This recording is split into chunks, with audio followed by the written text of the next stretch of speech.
여러분 안녕하십니까? 예, 오늘 수양의 마지막 시간이 됐습니다. 예, 독일 속담이 있는데 독일 속담에 엔데스 굿 알레스 굿이라는 말이 있는데 그 말이 무슨 끝이 좋으면 다 좋다 이 말입니다. 오늘 마지막 시간 이렇게 오늘 마무리를 잘하면 또 모든 부분이 더 은혜롭고 복될 것 같습니다. 성경 말씀 보겠습니다. 히브리서 12장 1절 말씀 보도록 하겠습니다.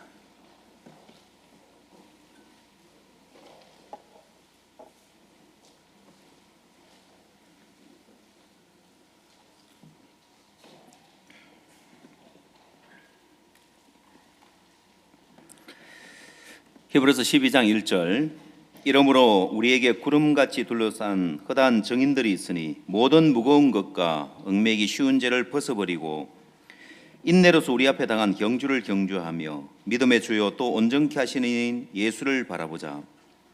저는 그 앞에 있는 즐거움을 위하여 십자가를 참으사 부끄러움을 개의치 아니하시더니 하나님 보좌 우편에 앉으셨느니라. 너희가 피곤하여 낙심치 않기 위하여 죄인들의 이같이 자기에게 거역한 일을 참으신 자를 생각하라. 3절 말씀까지 읽도록 하겠습니다. 이번 주간 우리는 하나님이 우리를 향하여 큰 그림을 그려놓으셨다고 이야기를 했습니다.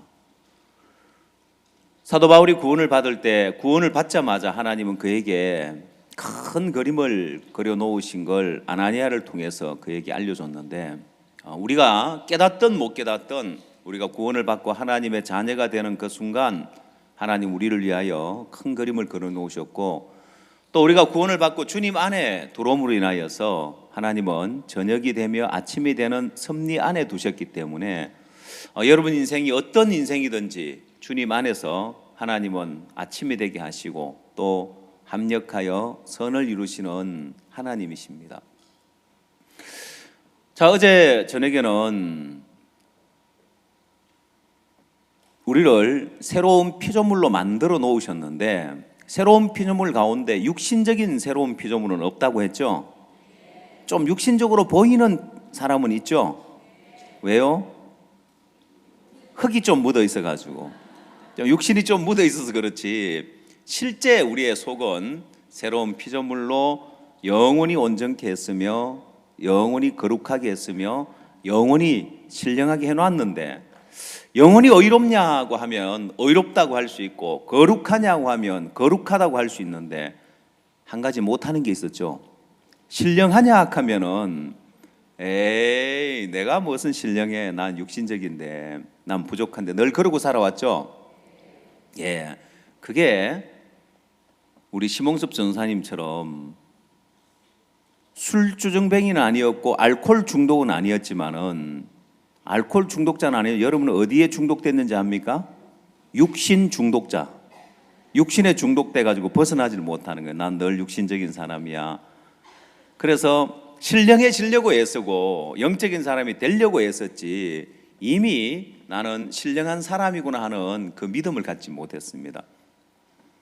이제 여러분 마음에 의롭다는 믿음뿐만 아니라 이제 새로운 피조물이다, 온전하다, 신령하다는 믿음을 갖고 믿음의 싸움을 싸워 나가는 겁니다. 누가 뭐라고 해도 사단이 여러분에게 어떤 생각을 넣어줘도 이미 예수 그리스도의 보혈로 나는 온전케 됐을 뿐만 아니라 신령한 자가 됐다는 거예요. 자, 그러면 신령한 자가 됐으면 신령한 걸 좋아하겠어요? 육신적인 걸 좋아하겠어요? 예, 신령한 걸 좋아하는 사람이 됐어요. 이미. 그 신령한 걸 정말 좋아합니까? 예, 그건 여러분이 느껴야 되는 게 아니에요. 믿어야 되는 거예요. 아, 나는 신령한 걸 좋아하는 사람이 이미 됐구나 하는 걸 믿어야 되는 거예요. 제가 태국에 마약사범들 교육을 하러 갔었습니다.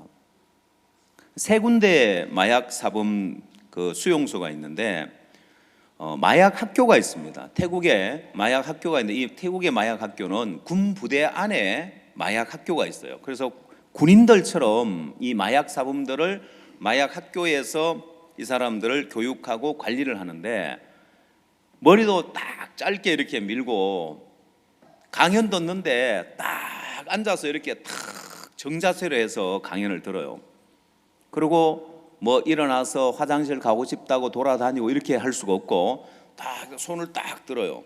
그럼 거기 감독하는 사람이 왜 하고 이제 물어보면 화장실 갔다 오라 하면 가고 있어 그러면 그냥 또 그대로 있어요. 보면 마약 학교가 있어요. 그다음 이 마약 사범들을 수용하는 교도소가 또 있어요. 그 마약 학교에서 이제 안 되고 계속해서 마약하는 사람을 마약 교도소에 보내는데 그 다음에는 이 마약에 완전히 찌들어 가지고 벗어나지 못하고 완전히 이 병들어 있는 사람을 치료하는 마약 치료센터가 있어요. 이렇게 세 군데 마약 사범들을 관리하는 그런 시설들이 있는데 그 세 군데를 다 가서 강연을 하면서 이 태국도 앞으로 마약 사범들 교육하는데 굉장히 일을 펼쳐가기 좋은 나라인 거예요. 필리핀에 이제 일들을 만들어 가고 있는데 태국에도 또 이 일들을 만들면은 그 나라를 움직일 수 있는 그런 이제 일들이 만들어지겠는 거예요. 근데 또 더 좋은 건 뭐냐면 태국은 그래도 좀 잘 사는 나라에 속하는데 이 태국에서는 제가 제안을 안 했는데도 세 군데 간데 세 군데 다 그쪽에서 제안을 하는 게 있었습니다. 그게 뭐냐면 마약 학교에 갔을 때 그 마약 학교에 관리하는 관리자들에게 이런 마인드 교육을 강사 훈련을 받게 해달라고 하더라고요. 교도소에 갔을 때 교도관들을 위해서 이 강사 훈련을 받게 해달라고, 마약 치유센터에 갔을 때 그 마약 치유센터의 그 중독자 치유센터입니다. 마약, 알코올, 뭐 약물 중독, 거기에 관리하는 사람들이 700명이 있는데 200명씩 교대로 우리가 이 강사 훈련을 받고 싶다. 근데 더 감사한 건 세 군데 다 우리가 돈을 내고 이 강사 훈련을 받겠다고 하더라고요. 태국에 가면 아주 이제 앞으로 할 일들이 많은데 세계 어디에 가도 그렇게 자기들이 직접 돈을 낼 테니까 이 강사 훈련을 받게 해달라고 요청하는 데가 잘 없는데 태국에서 그렇게 관심을 많이 가지더라고요.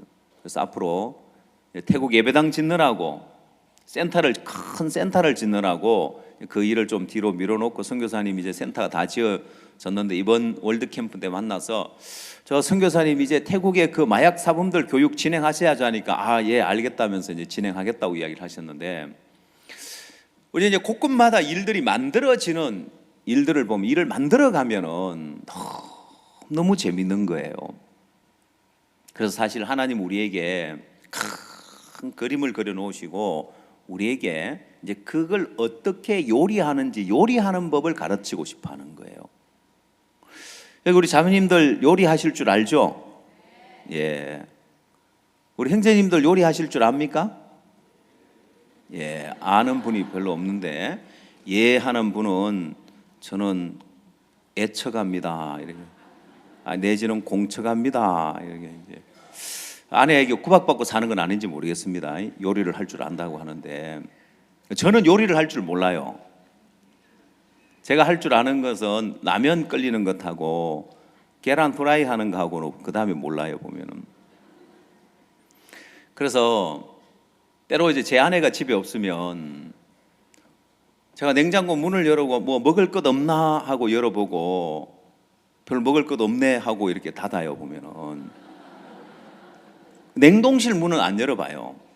왜? 냉동실 문을 열어서 재료가 있어 봐야 소용이 없어. 근데 여기 우리 부인 자매님들은 냉동실 문을 딱 열어보고 맛있는 거 많네 이렇게 말할 수 있겠죠. 재료를 보면. 사실 저희 교회에는 맛있는 게 전국 교회 중에서 맛있는 게 제일 많은 교회예요. 왜냐? 여러분 합창단 숙소가 혹시 어딘지 압니까? 어디예요? 예, 인천. 100명이 넘는 합창단이 늘 들어갔다 나갔다 하니까 저희 교회는 합창단 뭐 100명이든 150명이든 언제든지 무슨 요리든지 해낼 수 있습니다. 뭐 삼겹살 구워준다 그러면 150명 불판 해가지고 바로 구워줄 수 있고, 뭐 전골을 해준다 그러면 그 인원 다 전골 해줄 수 있는 전골 냄비와 블루스타 모든 게 다 준비되어 있어요. 그것만 아니고 냉장고 안에는 이제 재료들, 그래서 야채 창고에 아니면 냉동 창고에 온갖 재료가 다 들어 있습니다. 웬만한 음식은 담아내, 식당보다도 훨씬 큽니다. 웬만한 식당에서 그만큼 큰 부식 창고 가지고 있지 않거든요. 근데 저는 먹을 게 하나도 없어요. 내려가지도 않아요. 냉동고에 가득히 음식 재료가 들어있고 좋은 창고에 가득히 들어있어도 내려가 볼 필요도 없어요. 제가 요리를 할 줄 모르는데. 만약 제가 요리를 잘하면 어떻게 할까요? 예? 가서 한번 씩 열어보면은 이야, 이렇게 많은 재료가 있는데 뭐든지 만들어낼 수 있는 거예요. 어떤 식당보다도. 그래서 저희는 한식, 중식, 양식 다 만들어냅니다. 왜? 러시아 분들이 오시니까 또 양식도 이게 만들어내야 됩니다. 보면은 뭐든지 다 만들어낼 수 있는데 저는 먹을 게 하나도 없어요. 왜요? 요리를 할 줄 모르니까. 자, 하나님은 우리에게 엄청난 재료를 다 줬어요. 요리하는 법을 배우면 엄청난 일을 할 수 있는데 이 영적으로 요리를 할 줄 모르는 거예요. 그동안 우리가 그걸 안 배우고 살아왔는 거예요. 박 목사님은 아주 유명한 요리사예요. 뭐든지 막 다 만들어내는데, 여러분 혹시 TV에 냉장고를 부탁해 하는 그런 프로그램 보셨어요? 예. 저는 뭐 자세히 안 봐서 모르겠는데, 뭐 연예인이나 탤런트 집에 가서 냉장고 열어가 그 있는 재료 가지고 뭐 음식 만드는 뭐 이런 걸 한다면서요. 근데 요즘은 아니래요. 냉장고를 통째로 가져온다 하더라고요. 맞아요? 그 집 냉장고를 가져와 가지고, 자, 여기 있는 이 재료를 가지고 누가 맛있는 음식을 만들어내느냐. 여러분 그 요리사들은 별 재료 없어도 맛있게 음식을 만들어내죠. 근데 지금은 사실 초창기의 목사님은 우리 선교에 아무 기반 없이, 정말 어떻게 보면 아무 재료 없는 가운데서 이만큼의 일들을 만들어 놓으신 거예요. 자, 그러면 우리 사역자들은 지금 이런 기반에 목사님과 같이 요리를 할 줄 안다면 얼마나 엄청난 일들을 해 나갈 수 있겠냐는 거예요. 그렇죠? 근데 우리가 참 교만하고 거만해가 제대로 안 배웠었어요. 마음을 돌이키고 배워보니까 이 안에 엄청난 것이 있고, 자, 이건 사역자뿐만 아니라 형제 자매님들도 마찬가지인 거예요. 형제 자매님들도 교회 안에서 이제 이런 영적인 요리하는 법을 배워보니까 엄청난 일을 할 수 있는 거예요. 자, 하나님이 우리에게 엄청난 걸 주셨는데 요리를 할 줄 모르는 사람 눈에 보일 때는 아무것도 없어 보이고 재미없어 보이지만은 하나님이 이 안에 정말 우리 인생을 다 바쳐서, 온 마음을 바쳐서 이 주의 일에, 복음의 일에 뛰어들어도 아깝지 않을 만큼 너무 재밌는 일들을 많이 주셨어요. 음식 이야기를 좀 해봅시다. 태국에 가서 교도소에서 마인드 강의를 해주고 나니까 교도소 소장님이 너무 고마워하면서 식사를 대접하고 싶다는 거예요. 그래서 여기 온 사람들 다 식사를 다 대접하고 싶대요. 단기 선교사들 공연한다고 같이 갔었고 여러 팀이 같이 갔었는데 한 20명 좀 넘었는가 우리 일행이. 그러면서 다 식사 대접을 해주겠다고 하는데 태국의 김학철 선교사님 인상을 보니까 별로 고마워 안 해요. 좀 난감해하는 표정을 짓는 거예요. 왜일까요? 자, 이 교도소 소장님이 여기 있는 분들 다 식사 대접하겠다 할 때 뭘 사줄까요? 태국 음식을 사주겠죠. 태국 전통 음식을 사줄 거 아니에요. 태국 목사님이, 김학철 목사님이 약간 좀 고민스러워하는 게 뭐냐면은 이 태국 음식에, 전통 태국 음식에 강한 향신료가 들어있는데 대부분 한국 사람들이 그걸 잘 못 먹더래요. 그래서 걱정을 하는데, 자, 그러면 식당에 가서 주문을 누가 할까요? 우리가 해요? 그쪽에서 해요? 그쪽에서 대접하니 그쪽에서 주문하는 거대로 우리는 얻어 먹는 거죠, 그죠? 대접 받는 거잖아요. 근데 선교사님이 그 현지 사역자한테 뭘 주문하는가 바라고, 그거 주문하는가 안 하는가 바라고 하는 거예요. 그게 뭐냐면은 태국 음식 중에 한국 사람들이 좀 먹을 만한 그걸, 뭐 볶음밥 비슷한 뭐 그런 건데 그거라도 있어야 이제 밥을 먹지 싶으니까 그걸 주문하는가 안 하는가 보라고 막 신경을 쓰시는 거예요. 자, 그래서 이제 태국 음식이 딱 나왔는데 제가 그 음식을 먹으면 너무 맛있는 거예요. 기가 막히게 맛있는 거예요. 그래서 제가 태국 선교사님한테 따졌어요. 저 태국 김학철 선교사님, 샤브샤브가 태국 음식입니까? 아니요. 그러더라고요. 근데 왜 맨날 샤브샤브만 사줍니까? 태국 가면 딱 코스가 있어요. NK 가가지고 백화점 가가지고 샤브샤브 사주는데, 아니 그동안 왜 이 맛있는 태국 음식은 안 주고 맨날 샤브샤브만 사줬습니까? 참 태국 음식을 잘 다른 분들은 못 드시던데요 하면서 그러는 거예요. 자, 여러분, 태국 사람들이 태국 음식을 먹으면은 태국 음식을 좋아하고 맛있을까요? 맛없을까요? 맛있죠. 그럼 베트남 음식은 어떨까요? 베트남 사람들이 베트남 음식을 좋아하고 베트남 음식을 맛있다고 하겠죠. 그럼 인도 사람들은요? 인도 음식이 맛있다고 하겠죠. 자, 그럼 한국 사람들은요? 자, 한국 사람들 중에 안 먹어본 사람들은 맛없다고 이야기를 하는 거예요. 근데 그 맛을 먹어서 맛이 들린 사람은 어떻게 해요? 그 식당을 찾아가요, 안 가요? 태국 식당을 찾아가는 거예요. 베트남 쌀국수를 먹으러 가는 거예요. 인도 음식을 먹으러 가는 거예요. 왜? 왜 그럴까요? 이제 맛이 들렸다고 하죠, 그죠? 자, 그 맛이 들렸다는 것은 어떻게 보면 그 맛의 진가를 알게 됐다고 할 수 있는 거예요. 그러면 한 번, 두 번 이제 먹어보면서 그 맛이 들리는데, 먹어보지 않은 사람은, 그냥 맛만 본 사람은 맛없다고 이야기하겠죠. 그렇죠? 영적인 세계도 그런 거예요. 영적인 세계도 여러분은, 자, 여기 있는 여러분들이 태국 음식에 길들여지면, 베트남 음식에 길들여지면 다 베트남 음식을 좋아하고 태국 음식을 좋아할 사람들이에요. 알겠습니까? 자, 그것처럼 여러분은 영적인 것을 좋아할 사람들이에요. 이미 그렇게 만들어져 있어요. 알겠어요? 아니, 지금 내가 육신적인 것을 좋아하는 것은 한국에 태어나서 한국 음식이 좋고 다른 나라 음식은 안 먹어봐서 싫어하는 것처럼 그 맛을 몰라서 그런 거예요. 저 뒤에 우리 아프리카에서 온 분들 지금쯤 되면 이제 한국 음식에 길들여졌을까 안 들었을까요? 한국 음식을 잘 드실까요? 못 드실까요? 어떻게 알아요? 저 뒤에 우리 아프리카에서 온 분들 한국 음식 맛있습니까? 예. 예. 감사합니다. 이렇게 대답을 참 크게 잘해 주셔가지고. 한국 음식 좋아한다고 하죠? 예. 자, 여러분이 영적인 것을 좋아하는 사람이에요.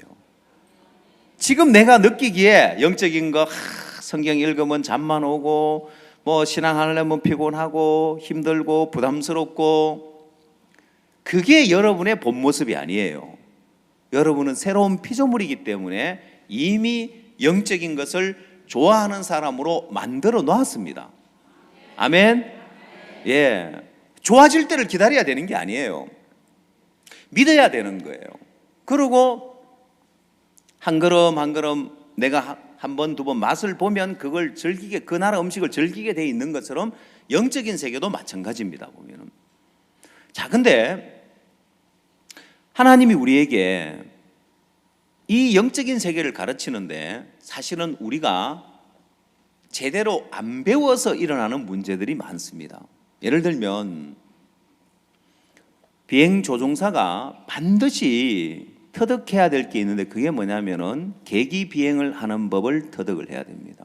그 비행기가 구름 속으로 들어가서 아무것도 안 보여도 또 안개 속으로 들어가서 앞이 안 보여도 비행하는데 전혀 지장이 없고 깜깜한 밤에 비행을 하는데 지장이 있을까요, 없을까요?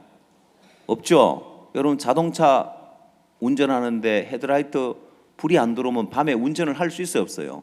없죠. 비행기는요. 앞에 헤드라이트 켜고 조종합니까? 없죠. 예, 깜깜한 밤에도 운항을 하는데 전혀 지장이 없는 건 그 조종사들은 계기 비행을 할 줄 알기 때문에 그런 거예요. 자, 근데 미국이나 이런 나라에 가면은 경비행기 조종사들이 있습니다. 자기 자가용 비행기를 운전하는 거예요. 경비행기 조종사들은 조종 면허를 시험을 봐서 우리나라 운전면허 시험을 합격하면 운전할 수 있는 것처럼 경비행기 조종 면허를 취득하면은 자기 개인 경비행기를 몰 수 있어요. 자, 근데 그런 비행기들이 사고가 잘 나요. 대부분 사고가 나는 경우가 보면은 계기 비행을 할 줄 몰라서 일어나는 사고가 많습니다.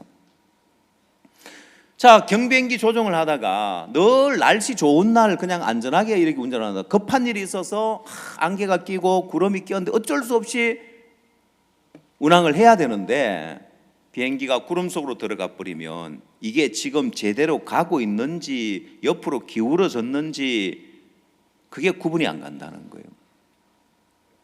그래서 경비행기 사고 난 그 블랙박스를 가지고 거기에 녹음된 조종사의 어떤 그 음성을 들어보면은 이제 비행기가 구름 속에 들어가거나 안개 속에 들어가 막 다급하게 관제탑을 찾는 거예요.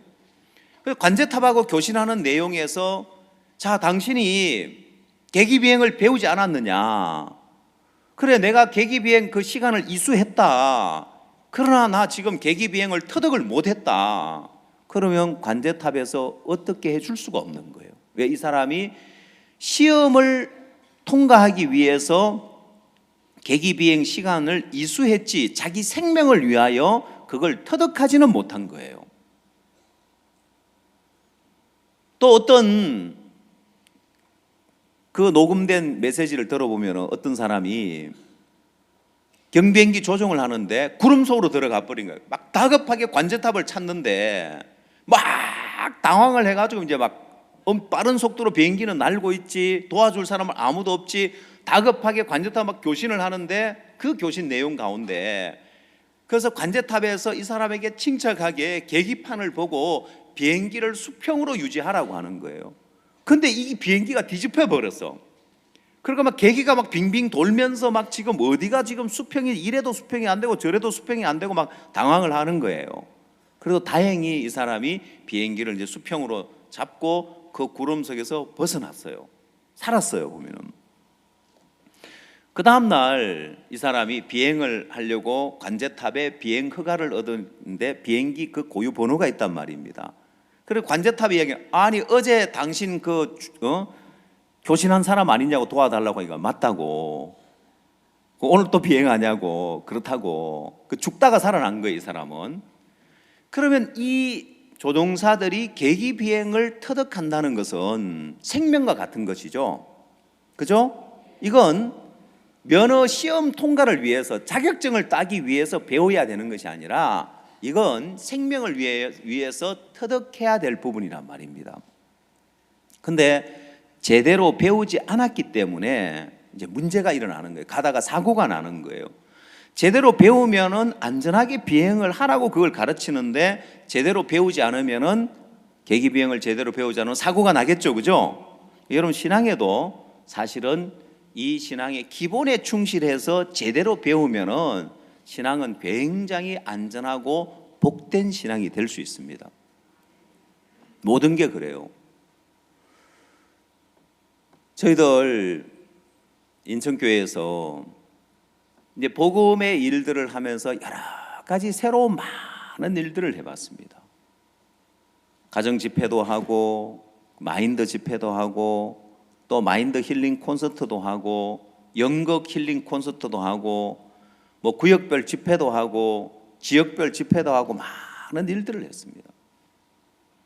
근데 지난 몇 년 동안 제일 사람들이 많이 연결되고 제일 많이 구원을 받은 게 언젠가 하고 보니까 그게 2013년도에 성경 공부를 할 때였습니다. 박 목사님께서 대전도 집회를 앞두고 전도 훈련반을 하면서 여러분 성경 공부를 하십시오라고 말씀하셨어요. 누구든지 붙들고 성경 공부를 하십시오. 그래서 성경 공부할 사람은 집에 아이들 데리고라도 성경 공부하고, 없으면 사진 보고라도 하고, 없으면 벽 보고라도 하십시오. 자, 그 정도로 목사님은 누구든지 성경 공부를 하라고 말씀하셨어요. 자, 그래서 그때 이제 성경 공부를 시작을 했는데, 강남교회에서 성경 공부를 시작해서 50군데, 100군데, 150군데 늘어나는 거예요. 자, 목사님 그리고 해외 갔다 오셨는데 그 당시 이제 부사역자로 있었던 임 목사님이 박 목사님이 보고를 했어요. 성경 공부가 많이 늘었다고 이제 보고를 한 거예요. 150군데가 됐으니까.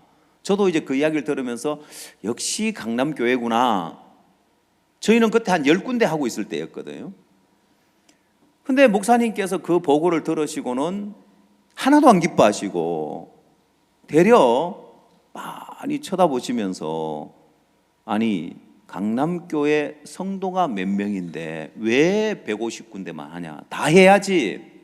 그 이야기를 전에 들었는데, 목사님 마음은 우리가 할 수 있는 곳에 성경 공부를 하는 게 아니라 다 하길 바라구나. 저도 이제 목사님 마음을 받아서 성경 공부를 한다고 하고 있었는데 10군데 하고 있는데 그거는 목사님 마음을 받은 게 아니죠. 온 교인이 다 하는 걸 원하시구나.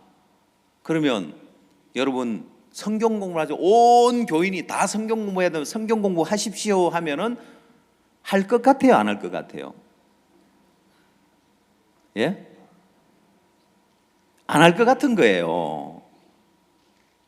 예, 하지만은 가서는 성경 공부를 안 할 것 같아. 온 교인이 다 성경 공부를 할 것 같이 보였느냐, 안 할 것처럼 보이는. 그럼 어떻게 하면은 온 교인이 다 성경 공부를 하게 할까라고 생각을 하다가, 제가 온 교인이 다 성경 공부를 하려면은 커피 한 잔만 해도 내 마음에서 성경 공부라고 믿으면 성경 공부다.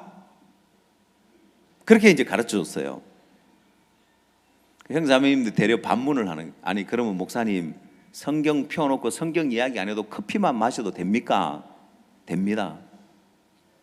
진짜요? 진짜요. 옆집에 부침개만 구워 먹어도 성경 공부라고 믿으면 성경 공부라고. 그러니까 그거야 쉽지. 그건 쉽죠. 여러분 직장에 가서 성경 공부할 수 있겠어요, 없겠어요? 우리 형제님들 누구나 다 성경 공부할 수 있겠죠. 예, 뭐 하면 돼요? 커피 한잔 합시다. 그거 못해요? 할 수 있죠? 그리고 뭐만 하면 돼요? 내 마음에서 성경 공부라고 믿으면 되는 거예요. 자, 그렇게 시작을 했는데 너무 신기한 것은, 저 누구씩 커피 한잔 합시다 하고 커피만 먹은 거예요. 마음에서 성경 공부라고 믿으면 성경 공부라고 했지. 나는 오늘 성경 공부했다. 그 다음날 또 커피 한잔 합시다. 그 다음날도 커피 한잔 합시다. 한 3일쯤 되니까 자기가 성경 이야기를 하고 있더래. 그 믿으면 성경 공부가 된다니까요. 자, 그래서 저희 교회도 100군데, 200군데, 500군데, 700군데, 800군데 성경 공부가 늘어나는 거예요. 자, 그때 보니까 우리가 여러 행사를 하고 많은 일들을 했는데 그때 제일 구원을 많이 받았는 거예요. 자, 그리고 2019년, 6년이라는 세월이 지나서 다시 기본으로 돌아갔습니다.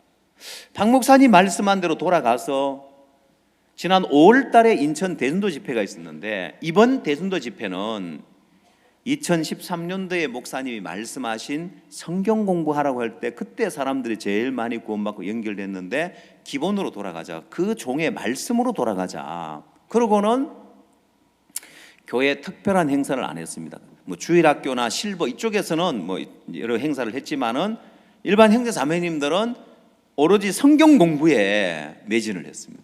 저도 중간에 우리가 좀 이렇게 성경 공부도 하지만은 기존 우리가 해왔던 일들이 많은데 이것도 좀 해야 안 될까 싶지만은 이걸 한번 구분 지어 보기 위해서 정말 이 기본으로 돌아가서 성경 공부를 할 때 가장 많은 사람들이 전도되고 가장 많은 사람이 구원을 받는지를 이걸 이제 테스트하기 위해서 딴 걸 전혀 안 했습니다. 중간에 막 하고 싶은 마음이 있지만 절제를 하고 그 흔한 구역 집회도 이제 안 하고 오로지 그냥 성경 공부. 자, 여러분 성경 공부를 하십시오. 그러니까 예전에 성경 공부를 하면서 세월이 지나면서 이제 믿음이 자랐기 때문에 지난번에 비해서 훨씬 더 많은 성경 공부 길이 열리는 거예요. 근간에 몇 년 사이에 구원을 받은 분들은 이 이야기를 처음 듣는 거죠. 커피 한 잔만 해도 성경 공부라고 하니까 아니 진짜입니까 목사님, 커피 한 잔만 해도 성경 공부입니까 하고 또 되묻는 분들이 있는 거예요. 근데 이미 선배들이 그래 해봤잖아요, 그죠?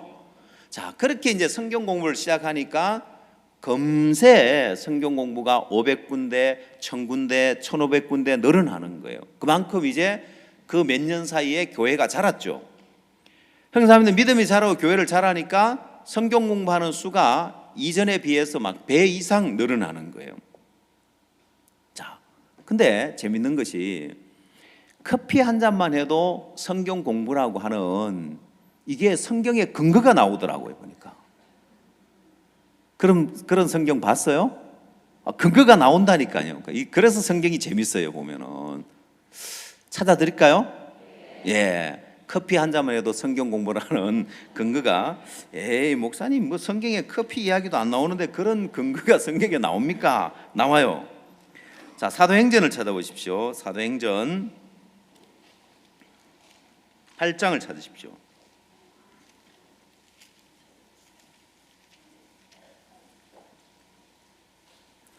8장 26절.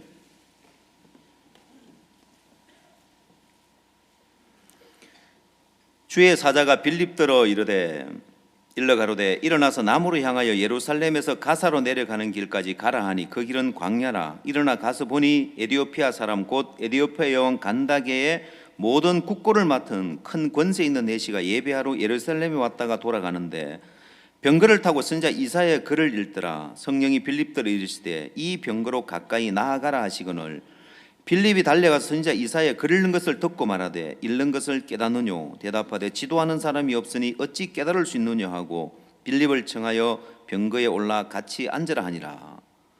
자, 이게 이제 성경적인 근거예요. 맞아요? 아직도 잘 이해가 안 돼요? 에티오피아 커피가 유명하게 하지 뭐 커피 먹는 이야기 안 나오는데 병거 타고 가면서 뭐 커피 마셨나? 자, 여러분 이 에티오피아 내시가 에티오피아에서 예루살렘에 예배를 드리러 왔는데 그 신앙의 문제, 죄3의 문제, 구원의 문제가 해결이 안 돼서 답답한 마음을 가지고 돌아가면서도 성경을 읽으면서 지금 돌아가잖아요. 안 풀어져서. 그러면 이런 문제가 있는지 어떻게 알 수 있습니까? 어떻게 알 수 있어요? 가까이 가봐야 알 거 아니에요. 자, 성령이 뭐라고 했어요? 이 병거로 가까이 나아가라 했죠.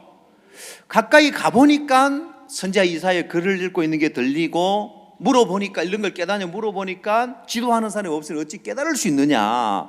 자, 이래서 이제 복음을 전했죠. 그러면 커피 한잔 합시다 하고 가까이 가봐야 이 사람 마음에 어떤 고민이 있는지 어떤 어려움이 있는지 무슨 갈등이 있는지 알 거 아니에요. 이제 아시겠어요? 아, 그게 커피 한잔 합시다 하는 게, 자, 우리 부침개 구웠으니까 먹으러 오세요 하는 게, 아니면 들고 가서 먹든지, 이게 가까이 가는 사도행전 8장의 이 근거구나. 가까이 가보니까 알지 멀찍이서 병거 타고 지나가면 무슨 고민인지 어떻게 알겠어요? 자, 그래서 복음을 전했죠, 에티오피아 내시에게.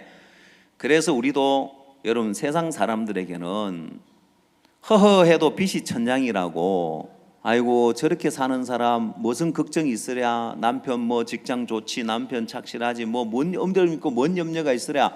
그러나 가까이 가보면 세상 사람들 속에 다 근심이 있고 염려가 있고 고통이 있어요. 하나님이 그렇게 만들어 놨어요. 인생에 공감을 줬단 말입니다. 하나님을 찾게 하기 위해서. 근데 마음에 멀리 그냥 마음을 안 나누고 사니까, 마음을 모르니까 멀찍이 사니까 모르지만은 가까이 다가가서 마음을 같이 나눠보면은 그 사람 속에 하나님이 구원을 받도록 그 심령을 공곡해 했거나 어려움을 줬거나 문제를 줘서 하나님을 찾을 수밖에 없도록 해놓은 게 있단 말입니다. 아멘. 그래서 가까이 가보는 거예요. 그럼 이제 어떻게 해야 되겠어요?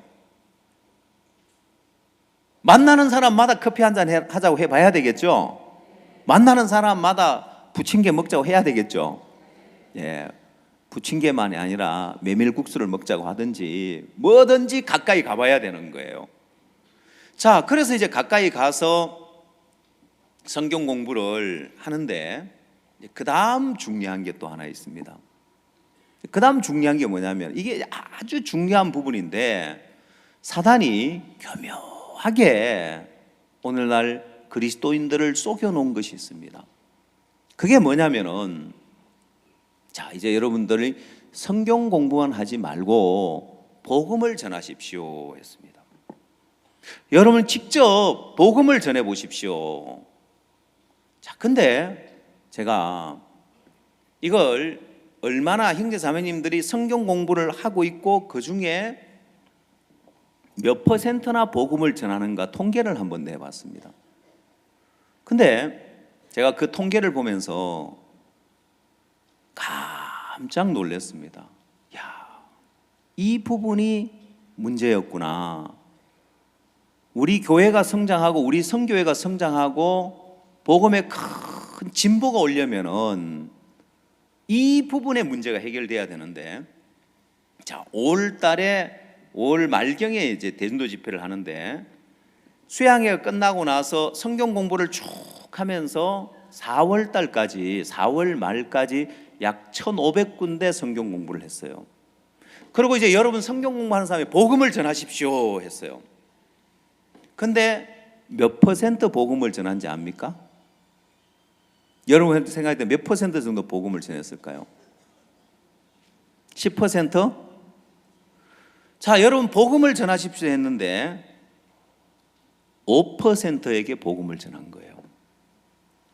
그 다음 5월 말까지 복음을, 대전도 집회 전까지 복음을 전하라고 하니까 조금 늘었는데 12% 정도 복음을 전한 거예요. 저는 생각했을 때 한 적어도 대전도 집회 전까지는 30% 정도는 복음을 전할 거라고 생각했습니다. 근데 대전도 집회를 앞두고 복음을 전하긴 전했지만은 한 12% 정도 복음을 전한 거예요. 1,500명의 12% 정도면은 한 180명 정도 됩니다.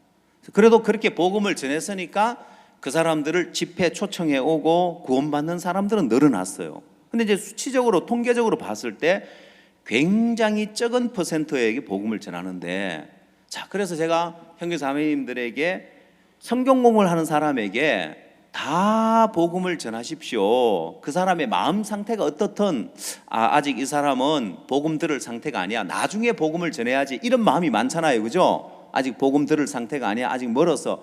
그래서 모든 사람에게 복음을 다 전하라고 말씀을 전해주면서 그게 성경적인 근거가 있어요.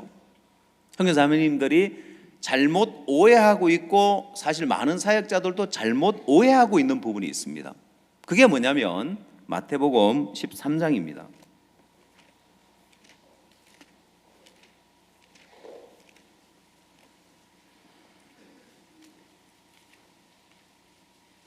자, 마태복음 13장에 씨 뿌리는 비유가 나오는데,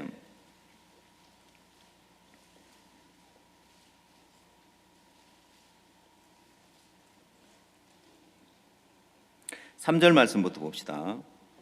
예수께서 비유로 여러 가지를 저희에게 말씀하여 가라사대, 씨를 뿌리는 자가 뿌리러 나가서 뿌릴새 들어는 길가에 떨어짐에 새들이 와서 먹어버렸고, 들어는 흙이 얇은 돌밭에 떨어짐에 흙이 깊지 아니하므로 곧 싹이 나오나 해가 돋은 후에 타져서 뿌리가 없으므로 말랐고, 들어는 가시떨기 위에 떨어짐에 가시가 자라서 기운을 막았고 들어는 좋은 땅에 떨어짐에 혹 100배, 혹 60배, 혹 30배 결실을 하였느니라.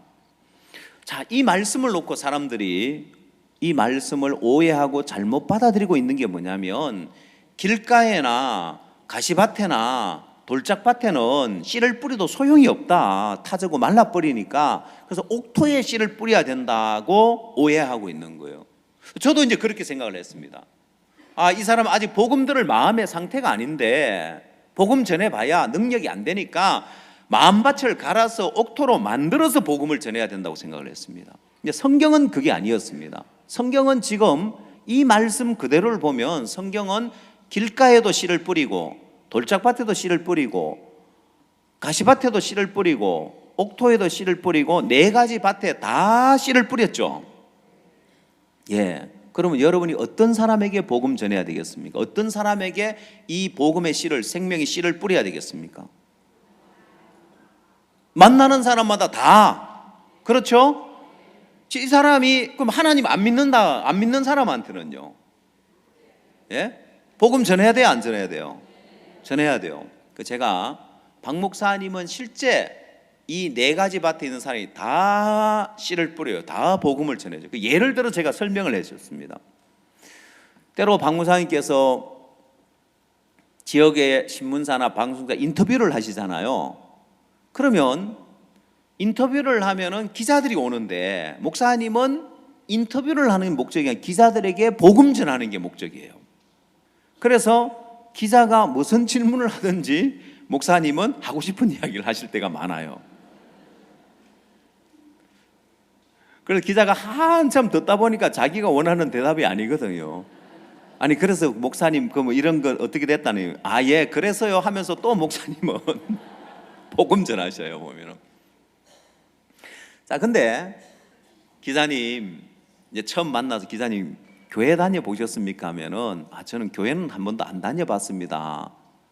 그게 하나님도 이제 교회도 안 다녀봤고 하나님도 안 믿고 이런 사람이 있어요. 그럼 이런 사람한테 목사님이 복음 전할까 안 전할까요? 복음 전하신다니까요. 그 어떻게 복음 전하? 제가 옆에서 이제 유심히 보거든요. 이 사람 하나님도 안 믿는다, 교회도 안 다녀봤다. 근데 어떻게 복음 전하시냐면은 이제 기자니까 잘 아시겠지만 한간에 저희에 대해서 이제 비난하는 사람들이 있는데 왜 비난하냐면은 우리는 성경에서 예수님이 죄를 다 씻었으니까 우리는 의롭다고 이야기하는데 그분들은 죄가 있다고 이야기를 합니다.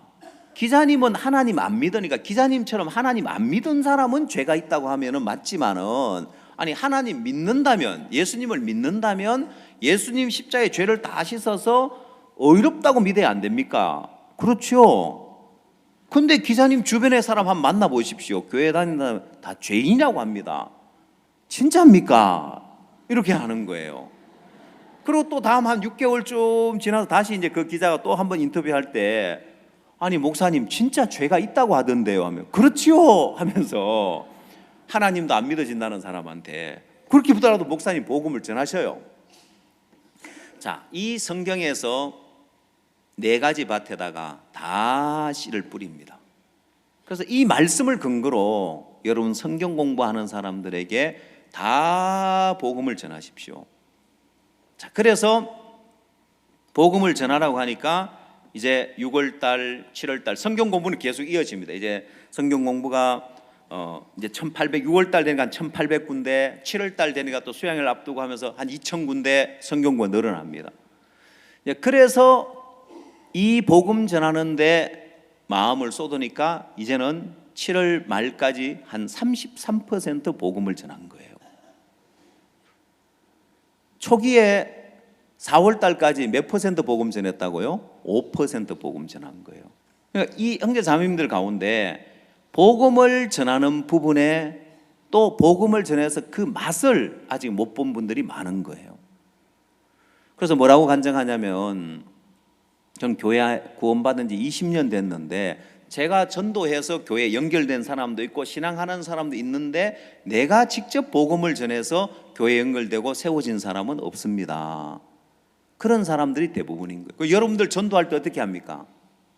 우리 교회에 한번 와봐라, 집회 한번 와봐라, 우리 행사에 한번 와봐라 그렇게 전도하죠. 교회 한번 가자. 그러면 그러는 동안 얼마나 많은 사람들을 복음 전할 기회를 놓쳐버리냐는 거예요. 자, 이렇게 만나는 사람마다 복음을 전했을 때, 성경 공부를 하고 복음을 전했을 때, 여러분 2,000명이나 되는 사람에게 성경 공부를 하고 그 중에 33% 복음을 전했으면 몇 명한테 복음을 전한지 압니까? 약 700명에게 복음을 전한 거예요.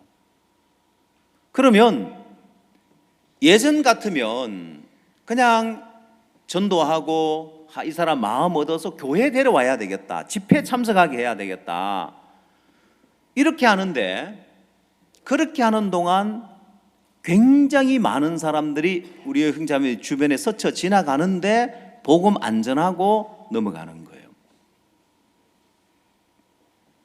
자, 물론 복음을 전했다고 해서 다 구원받는 건 아니었습니다.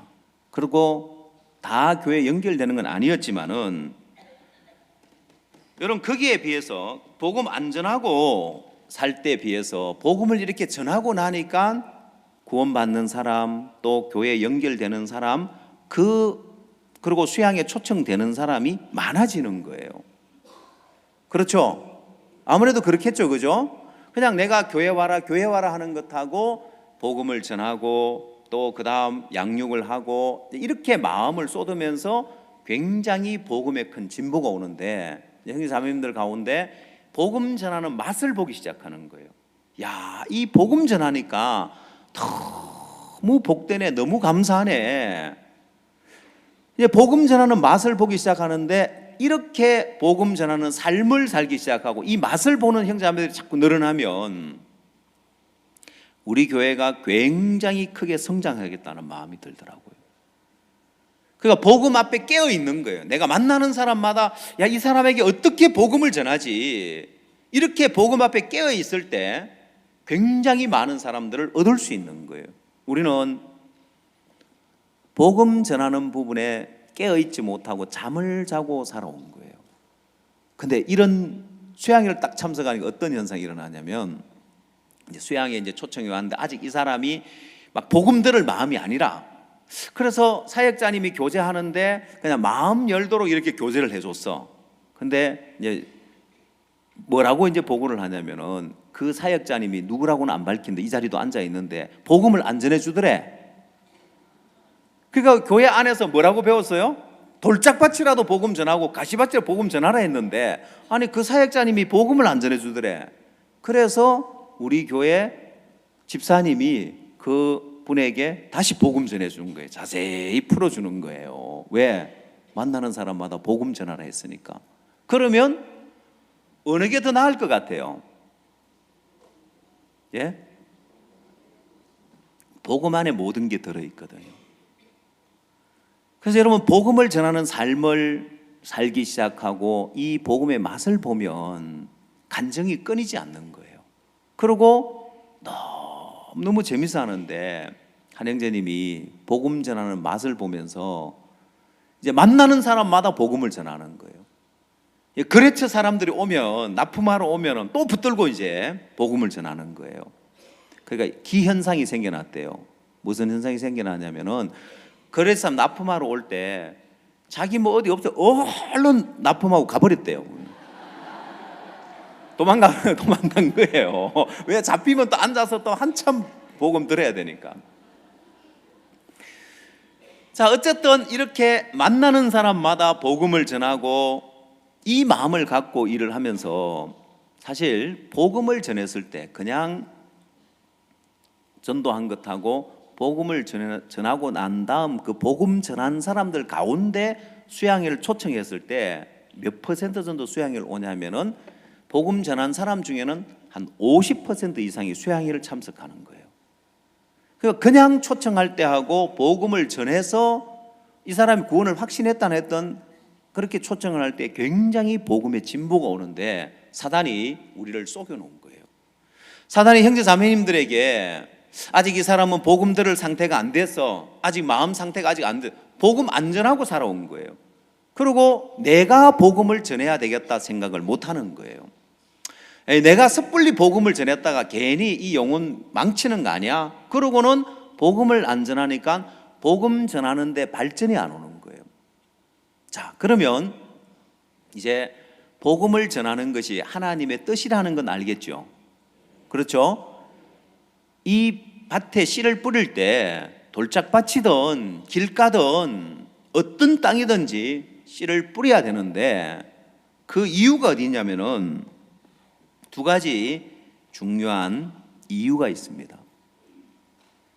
자, 첫 번째 이유가 뭐냐면은 내가 잘못 볼 수 있는 거예요. 이 사람이 옥토인데 잘못 볼 수 있단 말입니다. 그죠? 내가 이 사람은 아직 복음 들을 때가 안 됐어라고 내가 보는 걸 판단을 가지고 보면 하나님은 이 사람을 옥토로 만들어 놨는데 나는 돌짝밭이라 생각하고 복음 전하러 안 가려고 하는 거예요. 잘못 볼 수 있다는 거예요. 자, 그게 성경에도 나와 있는데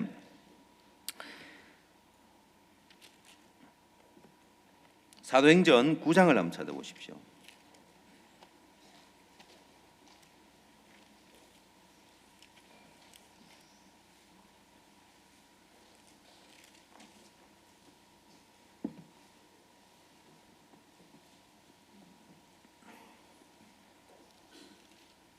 사도행전 9장 13절 아나니아가 대답하되 주여 이 사람에 대하여 내가 여러 사람에게 듣사온즉 그가 예루살렘에서 주의 성도에게 적지 않은 해를 끼쳤다 하더니 여기서도 주의 이름을 부르는 모든 자를 결박할 권세를 대장들에게 받았나이다 하거늘 주께서 가라사대 가라 이 사람은 내 이름을 이방인과 임금들과 이스라엘 자손들 앞에 전하기 위하여 택한 나의 그릇이라.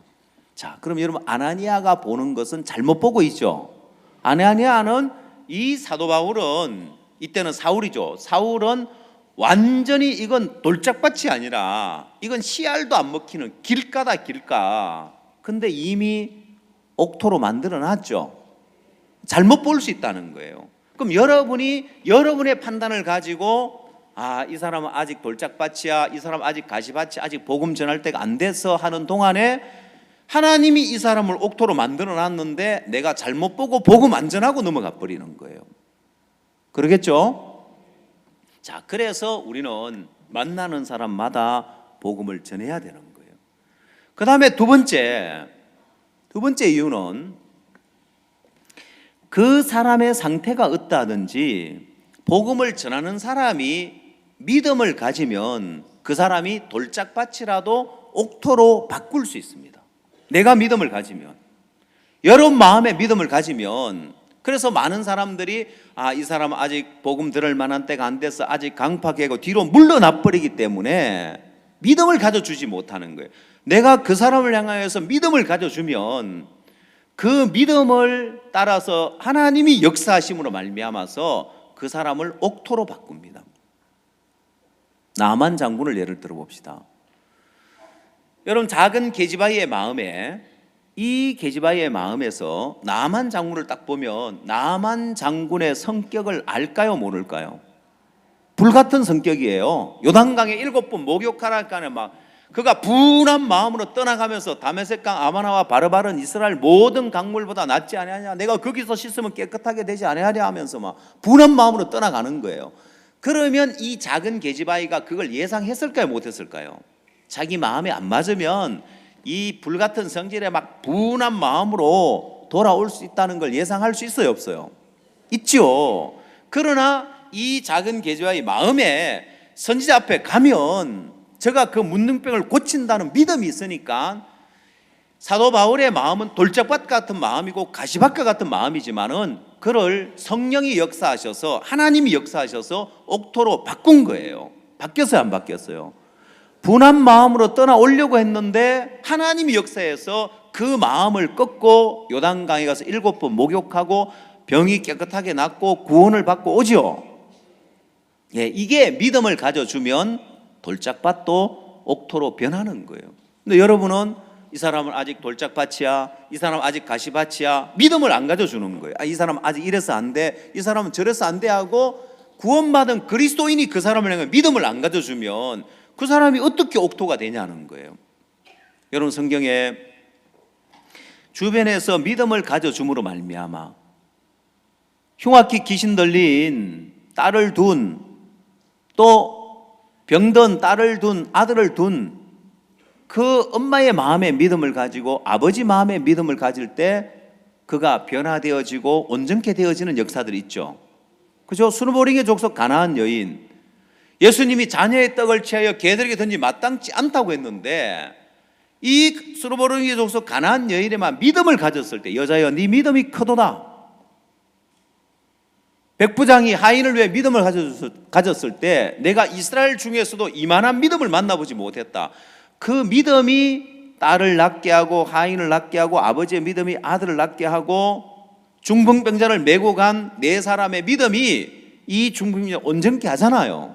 그러면 여러분이 믿음을 가져주면 이 사람이 돌짝밭이라도 그 믿음이 옥토로 바꿀 수 있다는 거예요. 자, 그래서 믿음을 가지고 복음을 전해야 하는 거예요. 만나는 사람마다 여러분이 지금까지 복음을 굉장히 아껴놨죠. 그렇죠?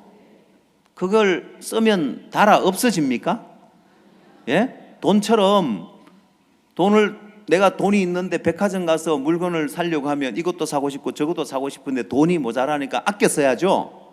복음도 너무 많이 전해버리면 다 떨어지고 없으니까 아껴서 전했죠. 왜 복음 안 전하고 살았을까요? 여러분, 복음은 아무리 퍼날라도 가루통에 가루가 넘쳐나듯이 계속해서 넘쳐나는 게 복음입니다. 아끼지 말고 복음 전하십시오. 아시겠어요?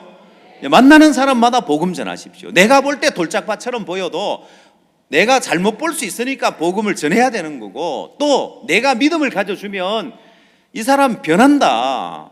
그리고 실제 그 맛을 보면 아, 정말 내가 지금까지 잘못 살아왔구나. 늘 아직 이 사람 마음이 강팍해, 아직 복음 들을 상태가 안 돼.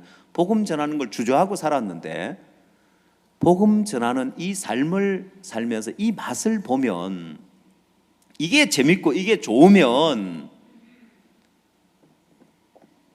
때려 죽여도 교회 안 떠나요. 이 맛을 보면. 여러분, 신앙에 왜 자꾸 한계가 오고 힘들고 답답 어려우냐? 사실은 기본에 충실하지 않아서 그런 거예요. 복음 전하는 그 기쁨을 맛보지 못하는 거예요. 이 복음은 계속해서 복음을 전하면서 하나님 역사를 경험하고, 야, 이 사람 이제 변화되고 있는데 좀 복음 더 전하면 되겠다. 야, 이런 사람 안 풀리는 사람도 어떻게 풀어갈까?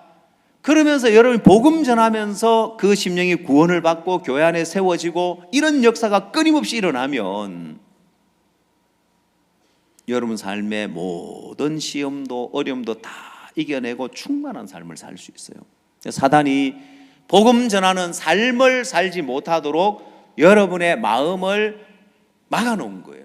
교묘하게 사단이 속여서 복음을 위해 살고 교회 봉사도 하고 교회 일에 함께도 하고 복음 일에 뛰어다니고 하는데, 사단이 가장 중요한 직접적으로 복음 전하는 일에는 그리스도인들이 물러나서 삶을 살도록 만든 거예요. 그리고는 복음은 사역자들이 전하는 것으로 이렇게 밀어놓은 거예요.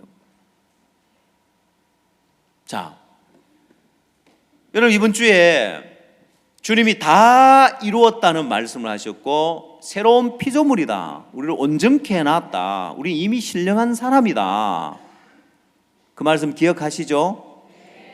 그러면 복음을 전하는 부분에는 주님이 어떻게 해놨는지 한번 보십시오. 고린도 후서 3장 6절 말씀을 찾으십시오.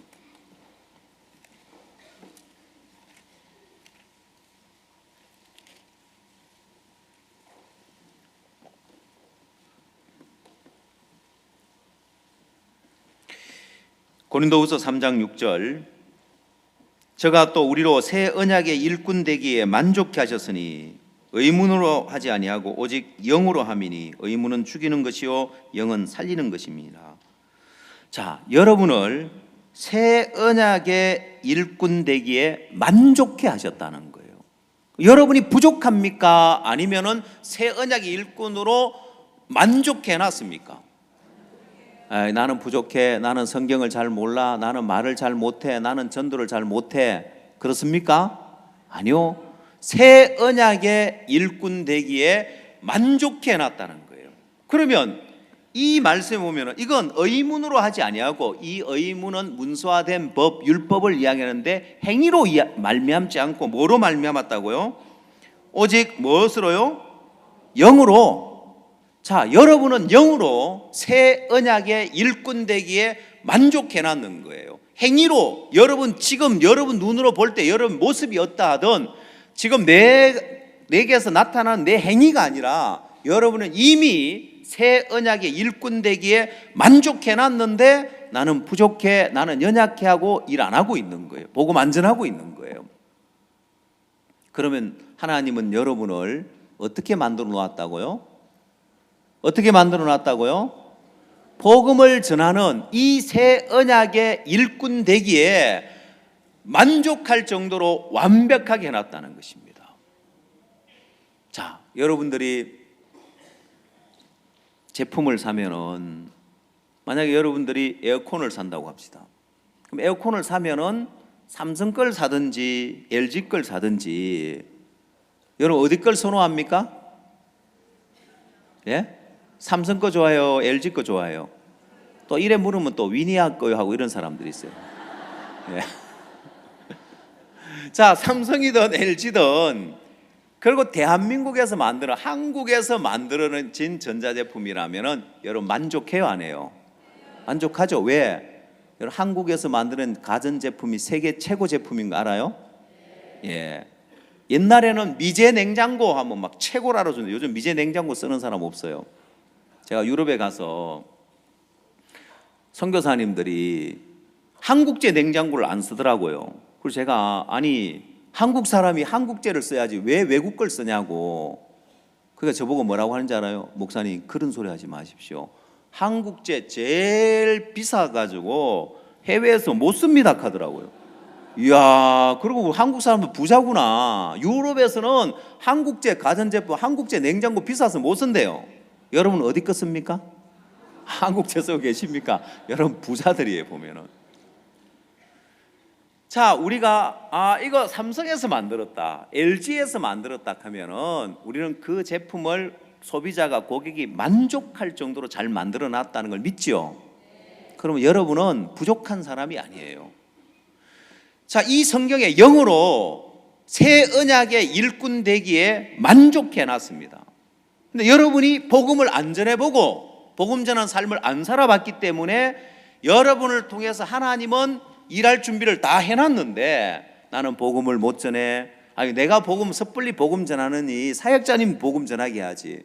그러고는 사람들 교회 가자, 집회 가자, 수양회 가자 하지. 거기에 뭐 있는지 맛을 안 보여줘. 여러분들 마트에 가보셨습니까? 마트에 시식 코너 있어요? 여러분 동네도 있습니까? 예. 그 시식 코너 왜 합니까? 이걸 사세요 해가지고 이거 맛있다고 해가지고 그래서 사람들이 맛을 보고 이거 괜찮네 해서 사잖아요, 그죠? 근데 얌체같이 또 시식 코너만 돌면서 또 배 채우는 사람도 있어요. 그래서 시식 코너는 남자들한테 꼭 먹여야 돼.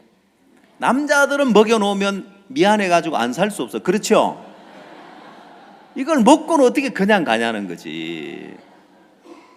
여자들은 뭐 어때? 먹으라고 준 건데 그러고는 먹고만 다니는데. 자, 그래서 맛을 보면 야, 이게 맛있구나 하고 사 먹는 것처럼 여러분이 복음을 가지고 그 맛을 보여줘야 될 거 아니에요. 맛은 안 보여주고 우리 교회에 귀한 게 있다, 우리 성교에 귀한 복음이 있다, 참된 진리가 있다 맨날 선전만 했지 맛을 안 보여줬어. 이제는 어떻게 하라고요? 그 사람이 구원을 받든 안 받든 우리에게 있는 이 귀한 복음이 있다는 맛을 보여줘야 되는 거예요. 또 복음을 전해놓으면 좋은 점이 있습니다. 복음을 전해놓으면 우리에 대해서 비난하는 사람들을 이걸 구분을 할 수 있도록 극복할 수 있도록 해요. 복음을 전해놓고 비교를 해줄 수 있는 거예요. 그 사람 날마다 죄를 죄인이라고 하는데 이게 진리다. 이게 달라서 우리를 비난하는 거다. 이 복음을 몰라서 그런다. 물어봐라. 이 복음 아는가? 어떻게 죄가 사해지는지 물어보고 구약이 어떻게 죄를 씻고 우리 죄가 언제 어떻게 넘어가는지 물어봐라. 아느냐? 그러면 이 사람 마음에 이게 구분이 가요. 그 우리를 비난하고 대적하는 그 영혼을 사냥하는 그 사단의 괴계를 이겨낼 수 있는 게 복음이에요. 아무리 우리가 진리다, 참된 진리다고 그렇게 말하지 말고 복음을 전해줘야 이게 구분이 가는 거예요. 이걸 군유스코 학생들에게 적용을 해봤을 때 우리가 군유스코 학생들을 모집해서 이제 해외 봉사 갈 수 있도록 만드는데 처음 연결돼서 우리 프로그램 따라오다가 인터넷이나 주변에 비난하는 소리를 듣고는 끝까지 단기 선교로 못 가고 해외 봉사 안 가고 그냥 중간에 주저앉는 경우들이 많이 있는 거예요.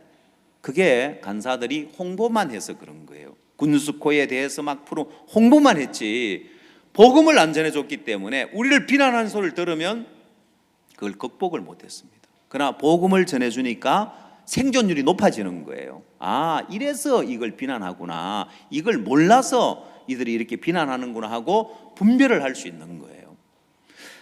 자, 그 다음 디모데전서 1장을 한번 찾아보십시오.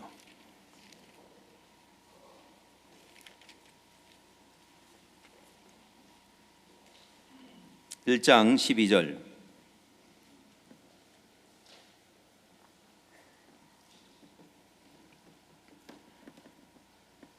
나를 능하게 하신 그리스도 예수 우리 주께 내가 감사함은 나를 충성되이 여겨 내게 직분을 맡기심이니. 여러분이 이 말씀 앞에서 보면 첫 번째 나를 능하게 하신 그리스도 예수 우리 주께 내가 감사함은 했죠. 나를 이미 능하게 했죠. 그 다음 나를 충성되이 여겨서 내게 직분을 맡겼다는 거예요. 그러면 내가 충성된 삶을 살았기 때문에 직분을 맡기는 것이 아니고 나는 충성될 게 하나도 없는데 그런 삶이 없는데도 하나님은 충성되이 여겨주신다는 거예요. 알겠어요? 그리고 충성되이 여겨 내게 직분을 맡겼다. 새 언약의 일꾼으로 복음 전하는 일꾼으로 직분을 주신 거예요. 내가 뭘 잘했어가 아니고 내 행위가 온전했어가 아니고 나와 상관없이 나를 충성되이 여겼다는 거예요. 자, 이렇게 주님이 우리를 해놓으셨는데 시간이 없어서 큰일 났습니다. 자, 오늘 본문 말씀 돌아가서 이제 마무리를 지어야 될 것 같습니다. 히브리서 12장으로 와서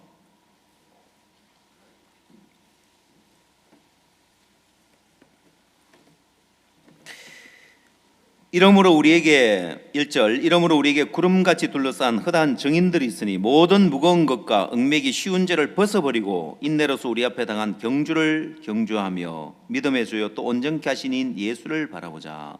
자, 여러분 여기 보면 모든 무거운 것과 얽매이기 쉬운 죄를 벗어버리고 했습니다.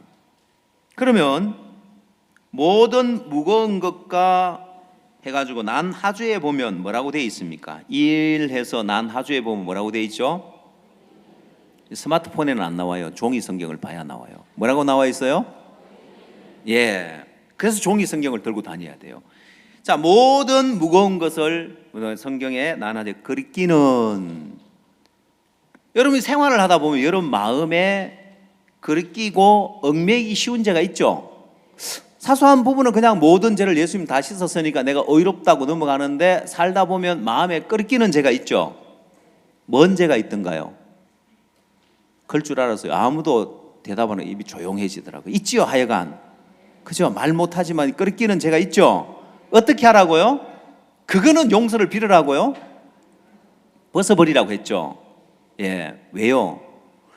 자, 벗어버리게 하는 목적이 뭐냐면은 우리 앞에 당한 경주를 경주하며 달려가게 하기 위해서, 복음 전하는 삶을 달려가게 하기 위해서 하나님은 우리에게 모든 걸 벗어버리고 예수를 바라보면서 달려가는 삶을 살도록 해놓은 거예요. 그 어떤 것에도 얽매이지 말고 네 자신에게도 얽매이지 말고 넌 이미 새로운 피조물이니까 너 이미 온전케 해놨고 너를 이미 거룩하게 해놨고 너를 이미 신령하게 해놨기 때문에 그 어떤 것에도 매이지 말라는 거예요.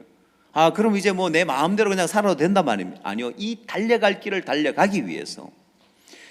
그래서 사도 바울은 나의 달려갈 길과 주 예수께 받은 사명 곧 은혜의 복음을 증가하는 일을 마치려 하면은 나의 생명을 조금 더 귀한 것을 여기지 아니하면서 달려갈 길을 다 달려가는 거예요.